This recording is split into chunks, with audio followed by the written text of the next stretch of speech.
મહત્વના સમાચાર ચૂંટણીની જાહેરાત બાદ હવે ભાજપ એક્શન મોડમાં આવી ગયું છે। ગાંધીનગર ખાતે પાર્લામેન્ટરી બોર્ડની બેઠક મળી। મુખ્યમંત્રી અને પ્રદેશ અધ્યક્ષની અધ્યક્ષતામાં આ બેઠક મળી છે। બેઠક બાદ ઉમેદવાર પસંદગીની પ્રક્રિયા પર નિર્ણય થશે। પાર્લામેન્ટરી બોર્ડની બેઠકમાં આખરી નિર્ણય થશે તો થોડીક જ વારમાં બેઠક મળશે। ગાંધીનગર ખાતે પાર્લામેન્ટરી બોર્ડની આ બેઠક। હિતલ પારેખ અમારી સાથે ફોન લાઈન પર જોડાઈ ગયા છે। હિતલ, પાર્લામેન્ટરી બોર્ડની આ બેઠક મળી છે, થોડીક જ વારમાં આ બેઠક શરૂ થશે, શું ચર્ચાઓ થઈ શકે?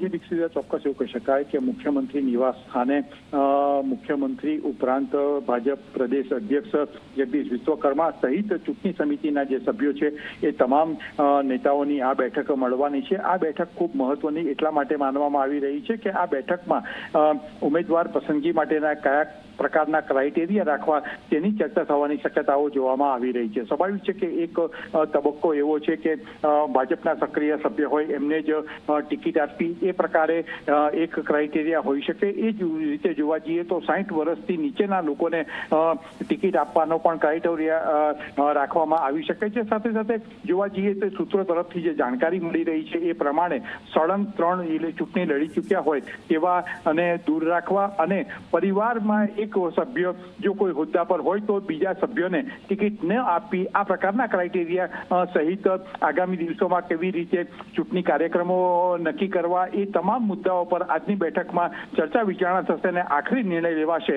એટલા માટે આ બેઠક ખૂબ મહત્વની માનવામાં આવી રહી છે। જી બિલકુલ, આભાર હિતલ, આપની પાસેથી અપડેટ્સ લેતા રહીશું।